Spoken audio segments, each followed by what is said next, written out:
기원전 약 622년경에 이스라엘의 남유다에 8살짜리 아이가 왕이 됩니다. 그의 이름은 요시야라고 하는 왕입니다. 여러분, 8살짜리가 뭘 알아서 나라를 다스리겠습니까? 그러니까 왕족이나 귀족들의 섭정 정치가 되는 거죠. 그러니 나라가 엉망이 되는 겁니다. 그러다가 이 요시야 왕이 26살이 되었을 때 그도 이제 사리를 분별하고 판단할 수 있는 성인이 되었기에 나라 걱정을 합니다. 나라가 엉망이라는 것을 그도 알게 됩니다. 도대체 이 나라가 왜 이렇게 된 것일까? 그는 고민하면서 선지자들의 음성에 귀를 기울입니다. 여러분, 이 요시야 왕이 있었던 그 당시에 동시대에 사역했던 선지자가 스바냐라고 하는 선지자와 예레미야라고 하는 선지자가 같은 시대 활동을 했기 때문에 여러분들이 스바냐서나 예레미야서를 읽으면 요시야 왕 시대의 영적인 상태를 자세하게 알 수가 있습니다. 그때의 이 스바냐 선지자가 지금 이 나라가 왜 이 모양인지에 대해서 이렇게 예언을 합니다. 스바냐 3장 1절로 2절 같이 읽겠습니다. 패역하고 더러운 곳 포악한 그 성읍이 화 있을진저 그가 명령을 듣지 아니하며 교훈을 받지 아니하며 여호와를 의뢰하지 아니하며 자기 하나님에게 가까이 나아가지 아니하였도다. 이렇게 말합니다. 하나님 말씀 안 들어서 이런 거다. 하나님 의지하지 않았기 때문에 이렇게 된 거다. 하나님 앞에 나아가지 않았기 때문에 이렇게 된 거다. 스바냐 선지자가 이렇게 예언을 합니다. 그런데 완전히 반대로 예언하는 그런 다른 선지자들도 있었습니다. 예레미야 44장 17절 말씀 보시면 같이요. 우리 입에서 낸 모든 말을 반드시 실행하여 우리가 본래 하던 것 곧 우리와 우리 선조와 우리 왕들과 우리 고관들이 유다 성읍들과 예루살렘 거리에서 하던 대로 하늘의 여왕에게 분향하고 그 앞에 전제를 드리리라. 그때에는 우리가 먹을 것이 풍부하며 복을 받고 재난을 당하지 아니하였더니. 뭐라고 합니까? 우리 옛날 선조들 때부터 뭐 했다는 거예요? 하늘의 여왕에게 분향하고 제사 드리지 않았느냐? 그거 안에서 지금 이렇게 된 거다. 그러니까 지금 나라 꼴이 엉망이라고 하는 것에 대해서는 모든 선지자들이 동일하게 말을 하지만 그 원인이 무엇인지는 서로 상반된 주장을 하는데, 참 선지자들은 하나님의 말씀 듣지 않고 하나님 의지하지 않고 하나님께 나아가지 않았기 때문에 그렇게 된 거다 라고 말하는 반면, 거짓 선지자들은 우리가 전에 조상들이 그렇게 했던 것처럼 우상 숭배를 다시 해야만 우리가 된다라고, 우상 숭배를 하지 않았기 때문에 지금 나라가 엉망이다 라고 주장한다는 거예요. 근데 이 두 사이에서 이 요시야 왕이 어떤 편을 택하느냐? 참 감사하게도 요시야 왕은 참 선지자의 말을 택합니다. 그래서 하나님께 나아가지 않았기 때문에 그렇게 된 것이니 하나님께 나아가자 라고 결정을 하는데, 하나님께 나아가려면 어떻게 해야 됩니까? 하나님께 나아가려면 성전으로 가야 되죠. 근데 그동안 오랫동안 하나님의 성전에 안 나갔다는 거니까, 하나님의 성전이 그만큼 방치되어 있었기 때문에 성전이 다 상했다라고 하는 것을 우리가 알 수가 있죠. 그래서 하나님의 성전에 나아가기 위해서는 성전 수리가 먼저 돼야 될 일이 된 거예요. 그래서 이 요시야 왕이 성전 수리를 하라고 명령을 합니다. 열왕기하 22장 5절을 같이 봅니다. 여호와의 성전을 맡은 감독자의 손에 넘겨 그들이 여호와의 성전에 있는 작업자에게 주어 성전에 부서진 것을 수리하게 하되. 그래서 성전 보수가 시작이 됩니다. 한참 성전을 보수하다가 제사장 hil기야가 성전 안에서 율법책을 발견합니다. 기가 막힌 것은 이런 하나님의 말씀이 있는지도 몰랐던 거예요. 하도 성전에 가지를 않아서 성전에 그런 말씀이 있는 줄도 몰랐는데 그 책이 있는 것을 발견하고는 놀라서 왕에게 보고를 하는 거예요. 그리고는 그 왕에게 율법책의 내용을 읽어드리는데 이 요시야 왕이 율법책의 내용을 듣고는 옷을 찢습니다.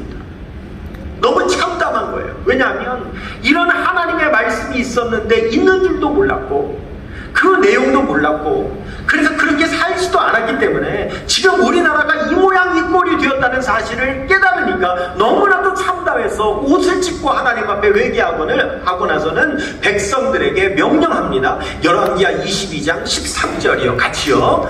너희는 가서 나와 백성과 온 유다를 위하여 이 발견한 책의 말씀에 대하여 여호와께 물으라. 우리 조상들이 이 책의 말씀을 듣지 아니하며 이 책에 우리를 위하여 기록된 모든 것을 행하지 아니하였으므로 여호와께서 우리에게 내리신 진노가 크도다. 하나님의 말씀이 있는데 그 말씀 알지도 못했고 말씀을 듣지도 못했고 말씀대로 살지도 못했기 때문에 하나님께서 내리신 진노가 크다. 우리가 그래서 지금 이렇게 됐다. 하나님의 말씀으로 돌아가야 된다.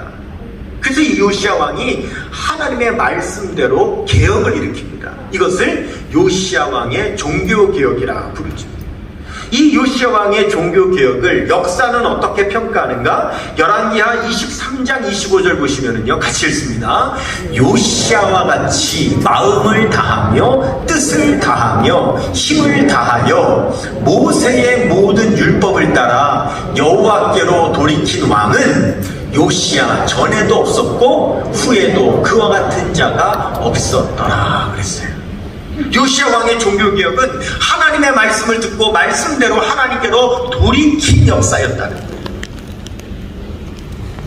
여러분, 지금 우리가 사는 이 시대를 가리켜서 상대성의 시대, 상대주의의 시대라고 그래요. 이게 무슨 말입니까? 나는 내가 생각할 때 옳다고 판단되는 그 기준에 따라 살 테니까 너는 네가 옳다고 생각하는 네 판단 기준대로 살면 된다.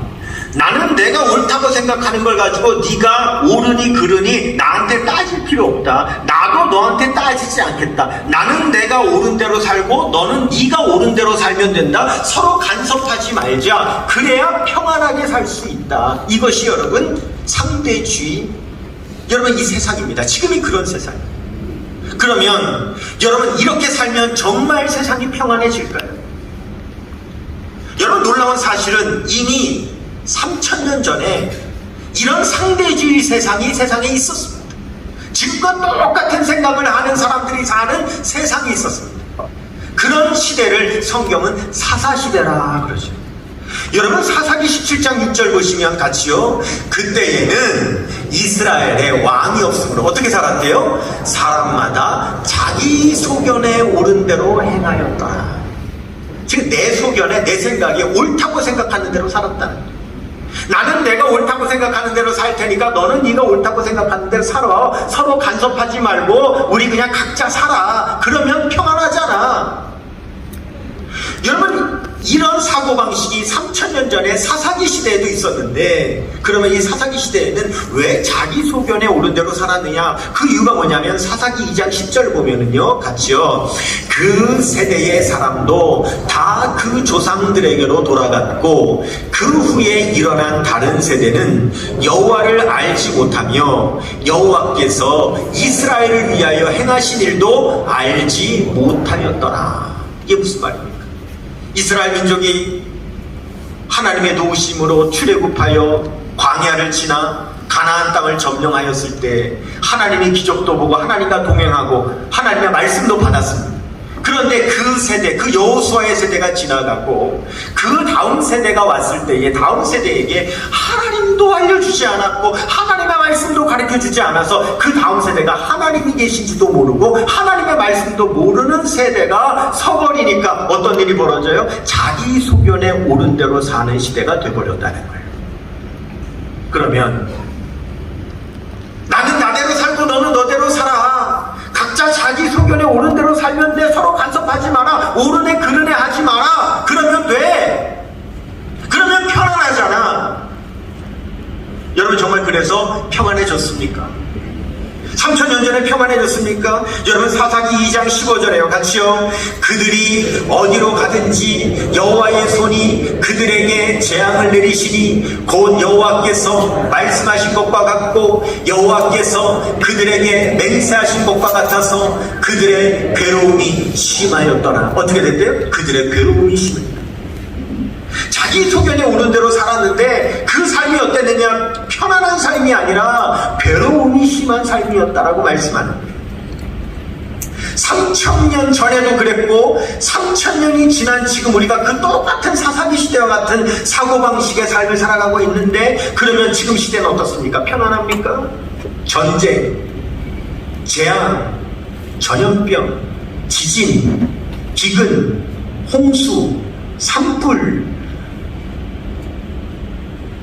경제 혼란, 정치 혼란, 타락, 자연 파괴. 여러분 세상이 심각합니다. 여러분 우리가 지금 전쟁으로 말미암아서 무고한 민간인들과 아이들이 죽는 것을 실시간으로 영상으로 보고 있는데, 그건 누구 하나 전 세계 사람들이 다 알지만 아무도 해결 못하죠. 미국은 매일같이 총기 난사 사건이 벌어지고 있는데 그 누구도 총기 규제 못하고 있죠.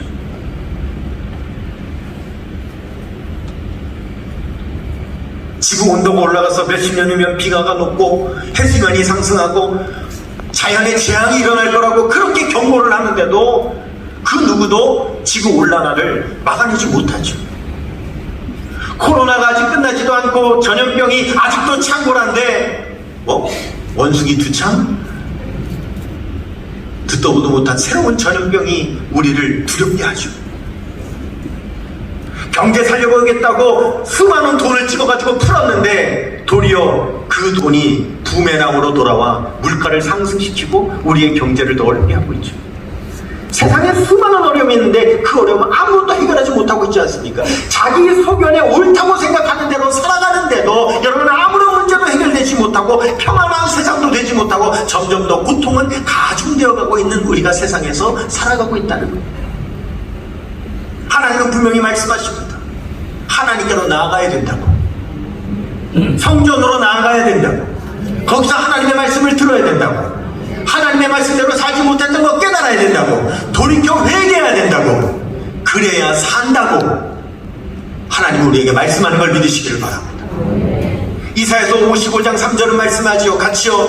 너희는 귀를 기울이고 내게로 나와 들으라.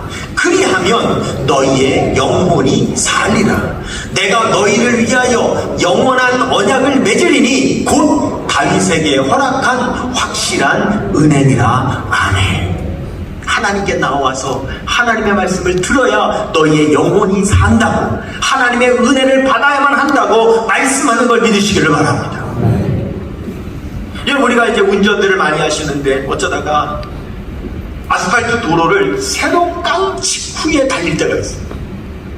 그럼 여러분 시커먼 아스팔트 도로를 깔아놨는데 아직 차선을 도색해 놓기 전에 운전해 보신 적 있습니까? 그때 얼마나 두려운지 모릅니다. 어떻게 가야 될지를 모릅니다.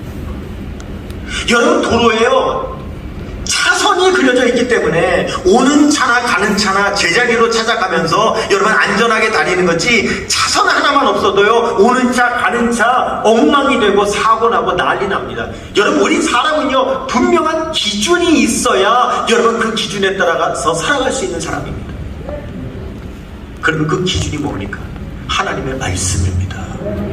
하나님의 말씀이 우리의 기준이 되어 그 말씀에 따라 살아갈 때에만이 우리는 영혼이 살고 바로 살아갈 수 있다고 성경은 말씀하고 있는 거죠. 여러분 이 성경이 헬라어로 캐논이에요. 캐논이라는 말이 기준, 표준이라는 말이에요. 우리는 이 하나님의 말씀을 기준으로 삼아 살아가는 하나님의 백성인 줄로 믿습니다. 여러분들 다 아마 시계들 많이 갖고 계실 거예요. 집집마다 시계 참 많으실 거예요. 시계 없으세요? 없으면 저한테 얘기하세요. 어디서 기념품으로 받은 이런 시계 여러분 몇 개 갖고 있어요. 드릴게요. 이제 더 이상 걸 데가 없어서 못 걸고 있는 시계들이 있어요. 물론 비싼 시계는 아니죠. 근데 여러분 시계를요, 처음에는 다 시간을 맞춰놔도요, 시간이 지나면 어떻게 됩니까? 시간이 각각 제각각이 됩니다. 어떤 시계는 빨라지고 어떤 시계는 느려지고 제각각이 됩니다. 그럴 때 어떻게 해야 됩니까? 저 그린위치 천문대에 있는 세계 표준 시간이 있기 때문에 그 표준 시간에 전 세계 시간을 맞추기 때문에 우리가 같은 시간대에 살고 있는 거지, 표준 시간이 없으면 우리가 차고 있는 시계, 우리 벽에 걸려있는 시계들 다 제각각의 시계가 되어버리는 거예요. 엉망이 되어버리는 거예요.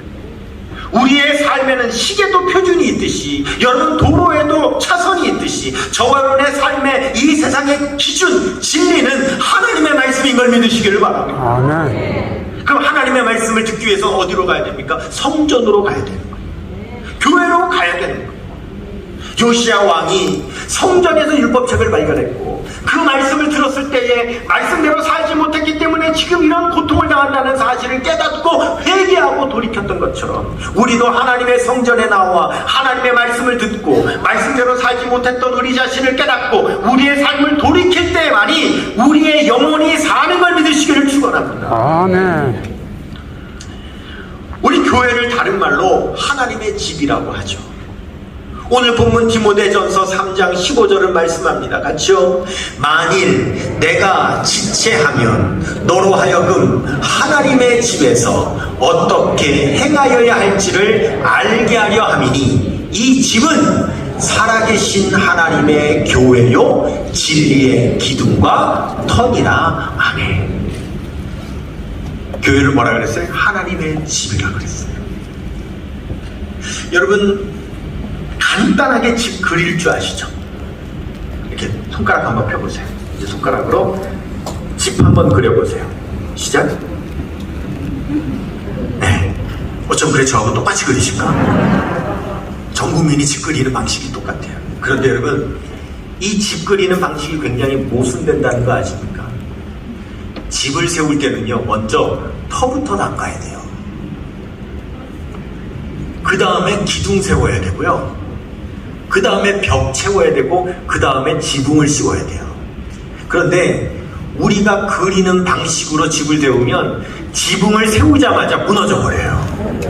기둥이 없어가지고, 터가 없어가지고. 그래서 집을 그리려면 이렇게 그리면 안 되고 밑에서부터 그려야 돼요. 터를 그리고 기둥을 그리고 여러분 지붕을 씌워야 돼요. 집을 지을 때 제일 먼저 해야 될 것은 견고한 터를 세워야 되는 거예요. 터가 견고하지 않으면 그 집을 제대로 세울 수 없는 거예요. 우리 예수님께서도 마태복음 7장 25절에 집을 세울 때는 반드시 그 터부터 견고하게 세워야 된다고 말씀하십니다. 시작. 비가 내리고 창수가 나고 바람이 불어 그 집에 부딪히되 무너지지 아니하나니 이는 주추를 반석 위에 놓은 까닭이에요. 집을 세우려면 그 터전이 견고해야 되는 겁니다. 그러면 그 하나님의 집 교회의 견고한 터전은 뭡니까?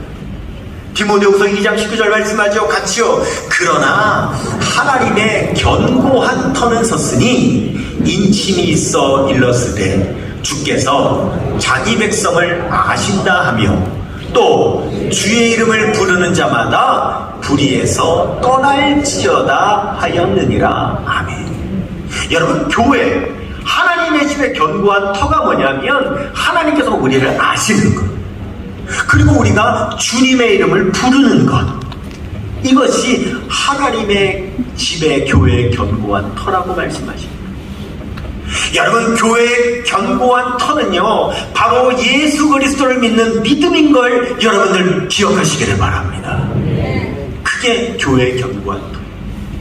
예수님이 어떤 분이십니까?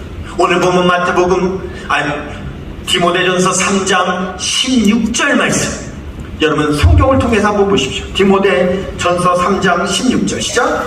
그도다 경건의 비밀이요 그렇지 않다 하느니 없도다.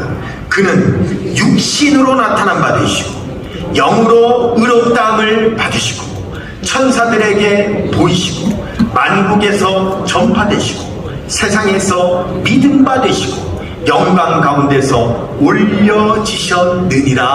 아멘. 우리가 바로 이 예수님을 믿어야 되는 거예요. 예수님이 누구신지를 경험해야 되는 거예요. 여러분, 믿음은 눈에 보이지 않죠. 이 믿음은 어떻게 표현되느냐? 의지함으로, 맡김으로 표현되는 거예요. 믿지 못하면 의지하지 못하는 거예요. 그러나 믿으면 의지할 수 있는 거예요.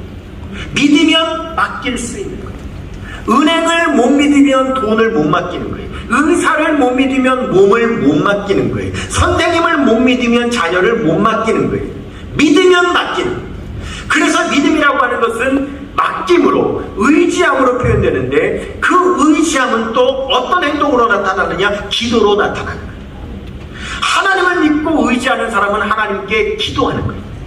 하나님을 의지하는 사람은, 하나님께 맡기는 사람은 그 기도가 점점 더 구체적으로 내 삶의 모든 것들을 하나님 앞에 맡기는 거예요.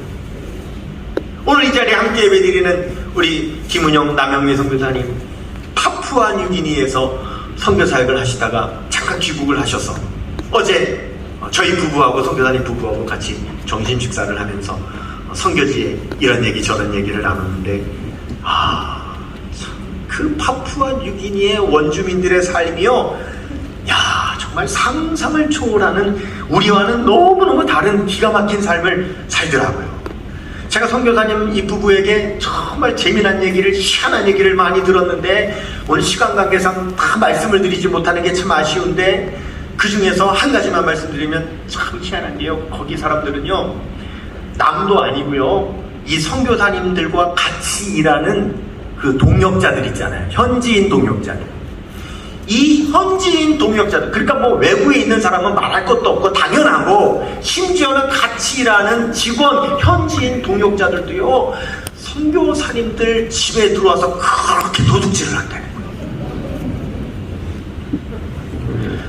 그렇게 도둑질을 한다는 거예요. 그런데 값나가는 물건을 도둑질하는데, 선교사님들을, 특별히 GBT 선교사님들은 성경 번역을 하시니까 그 연구한, 그 번역한 것들을 노트북에다가 저장해 놓는 게 선교사에게서 정말 중요하잖아요. 근데 이제 노트북이 이제 값이 나가니까 남도 아니고 같은 직원이 몰래 선교사님 집에 들어와가지고 노트북을 훔쳐간다는 거예요. 그런데 이 노트북을 훔쳐가다가 걸리잖아요. 그럼 우리 같으면은, 들키면은, 아이고 죄송해요, 제가 순간적인 욕심으로 선교사님 노트북에 손을 댔네요, 한 번만 용서해 주세요, 노트북 돌려드릴게요, 경찰에 신고만 하지 말아주세요, 저를 쫓아내지만 말아주세요, 뭐 우리 막 이럴 거 아니에요. 근데 거기는요, 노트북을 훔치다가 딱 걸리면 이런데요, 가져가고 싶어? 그러면 사나 안 돼.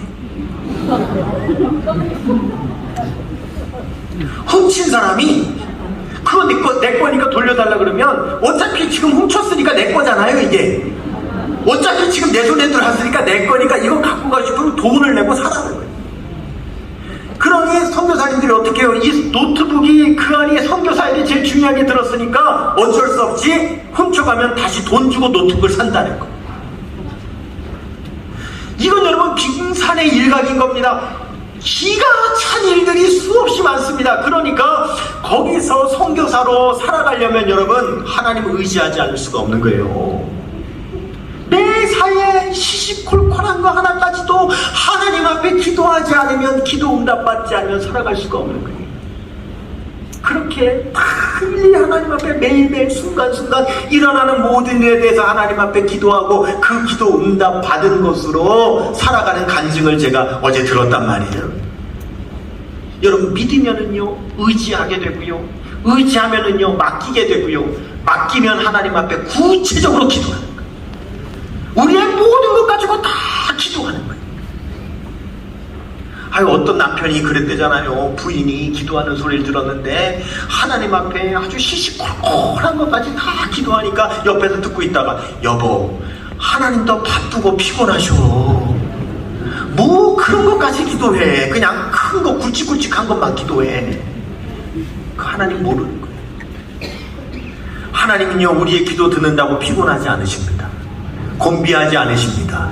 명철이 하나님 없으십니다. 우리의 머리카락까지 세심 받으십니다. 우리의 작은 신음에도 귀 기울여 들으시는 분입니다. 환난 날에 나를 부르라. 내가 너를 건지리니 네가 나를 영화롭게 하리로다. 너는 내게 부르짖으라. 내가 내게 응답하겠고 네가 알지 못하는 크고 은밀한 일을 내게 보이리라. 아무것도 염려하지 말고 오직 모든 일에 기도와 간구로 너희 구할 것을 감사함으로 하나님께 하리라. 그리하면 모든 지각이 뛰어난 하나님의 평강이 그리스도 예수 안에서 너희 마음과 생각을 지키시리라. 구하라 그리하면 얻을 것이요 찾으라 그리하면 찾을 것이요 두드리라 그리하면 열릴 것이니 구하는 이마다 얻을 것이요 찾는 이마다 찾을 것이요 두드리는 이에게 열릴 것이니라.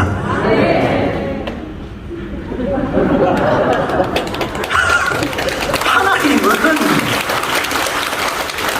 우리가 기도하기를 원하십니다. 시시콜콜한 거 하나까지도 하나님 앞에 맡기기를 원하십니다. 그것이 교회의 견고한 터예요. 하나님과의 영적 교제, 하나님과의 친밀한 만남, 하나님의 임재의 경험, 그 견고한 터, 그 기둥을 여러분 저와 우리 교회에 세워야 될 줄로 믿습니다. 교회를 하나님의 집이라고 할 때에 이 집은 헬라어로 오이코스. 근데 이 오이코스라고 하는 말은요, 하우스가 아니라 홈입니다. 여러분, 하우스와 홈은 다른 거예요. 하우스의 기준과 홈의 기준은 다른 거예요. 좋은 하우스는요, 땅이 넓어야 돼요. 좋은 하우스는 재료를 좋은 거 써야 돼요. 좋은 하우스는 모양이 아름다워야 돼요. 그러나 홈은 그렇지 않습니다. 홈은, 가정은, 좋은 가정은 어떤 가정이야? 다른 거 없습니다. 가족 간에 사랑으로 하나 되면 좋은 가정인 거예요.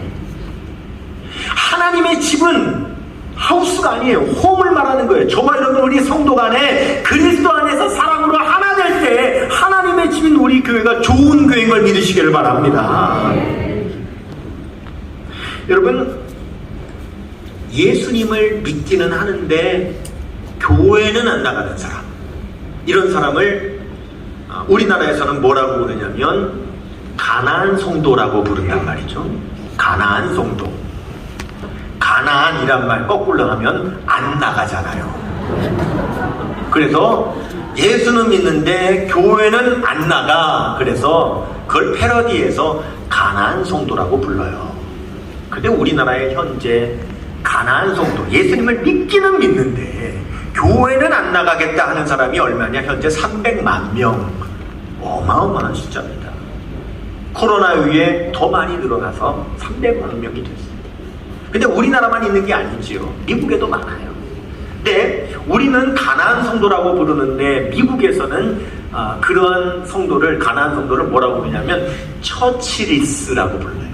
왜 여러분, 왜 그 집 없는 그 노숙자를 홈리스라고 부르는 것처럼 교회가 없다, 나는 교회가 없다, 예수님을 믿는데 교회가 없다, 그래서 처치리스라고 불러요. 근데 미국에 이 30년 동안 처치리스만을 연구한 아주 유명한 신학자가 있어요. 조지 바너라고 하는 사람이에요. 이 조지 바너가 처치리스라고 하는 책을 썼는데 제가 그 책을요 꼼꼼하게 다 읽었어요. 근데 읽어보니까 이 조지 바너가 말하는 최종적인 결론, 왜 예수님은 믿는데 가나안 성도가 되나, 왜 처치리스가 되나, 그 결정적인 이유가 뭐냐면, 그가 말하는 이유는, 여러분 처음부터 처치리스가 아니었을 거 아니에요. 처음에는 교회 나왔다가 그가 교회 나오기를 중단했을 거 아니에요. 그 이유가 뭐냐면, 그가 교회를 나왔던 그 동안에 교회 안에서 하나님의 임재를 경험하지 못했기 때문이라는 거예요. 그게 결정적인 이유라는 거예요. 하나님의 임재를 경험하지 못했어요.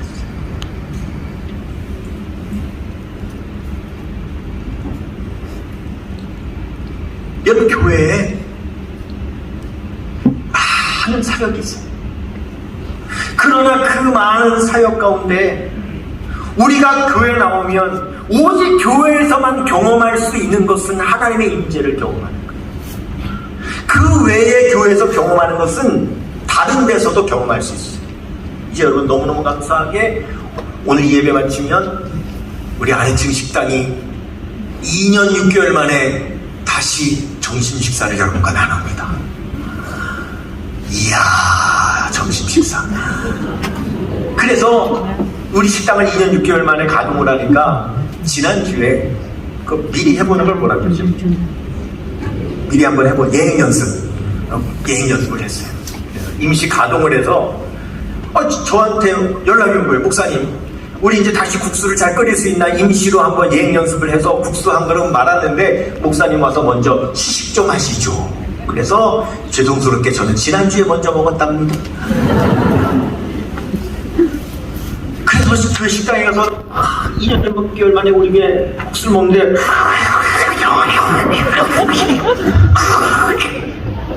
와, 국수도 맛있고 양념장도 맛있고 김치는 또 얼마나 기가 막히게 담갔는지 김치가 얼마나 너무나 맛있어. 근데 오늘은 밥이에요. 2년 6개월 전에 식사를 내신 분 그 돈으로 오늘 여러분에게 오늘 첫날은 밥을 드립니다. 그 다음 주도 국수를 먹어요. 그런데 여러분, 우리 교회에서 밥 먹는 거 좋지요. 너무 좋지.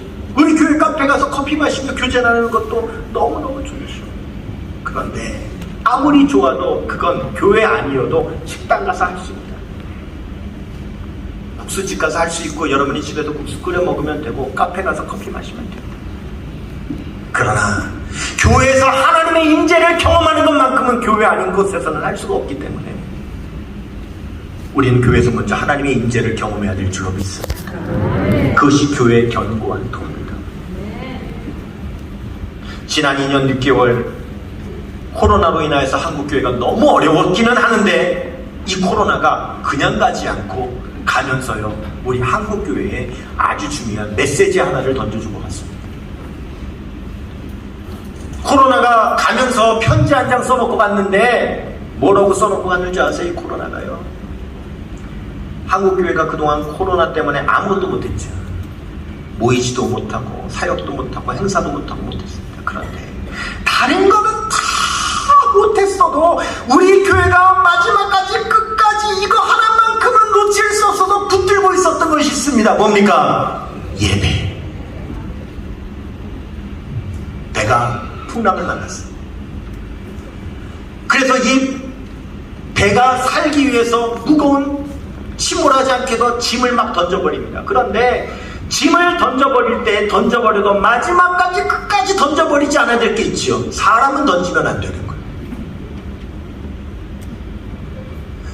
배 위에서 폭풍이 오면 압니다. 처음에는 필요하고 욕이 나다고 생각해서 쌓아뒀던 그 짐들 풍랑이 오면 아무것도 아니어서 다 버려도 그래도 끝까지 버리지 말아야 될 것은 사람인 것처럼 교회가 코로나로 2년 6개월을 지내면서 다른 거는 다 중단할 수 있어도 다른 것은 다 버릴 수 있어도 우리가 끝까지 버릴 수 없었던 한 가지 예배라는 사실을 코로나가 우리에게 알려주고 갔다 이거예요. 교회요, 다른 것은 다 포기해도 예배만큼은 포기할 수 없다는 사실을 코로나가 우리에게 알려줬다. 그렇습니다. 극강섭을 태우면 모든 불순물들이 다 녹아 없어지지만 결국 마지막까지 남아있는 것은 순수한 금인 것처럼 코로나의 환란의 불에 태워져 마지막까지 남은 건 예배라는 사실, 예배가 우리 교회의 순수한 금이라는 사실, 다른 것은 몰라도 포기해도 예배만큼은 포기할 수 없고 그 예배 가운데 하나님의 임재를 경험해야 된다는 이 사실, 여러분 다시 한번 기억하시기를 축원합니다. 교회 나와 예배를 통해서 하나님을 만나야 합니다. 하나님의 임재를 경험해야 됩니다. 하나님의 말씀을 듣고 깨달아야 됩니다. 그것만이 우리가 살 수 있는 길입니다. 그 교회의 견고한 터전과 기둥을 다시 든든하게 일으켜 세우는 저와 여러분 우리 포항성결교회 되시기를 주님의 이름으로 축원합니다. 우리 모두 일어나셔서 우리 교회에 이런 교회가 되게 해달라고 이 시간에 예배를 통하여 우리 포항성결교회가 하나님의 놀라운 임재를 경험하기를 원합니다.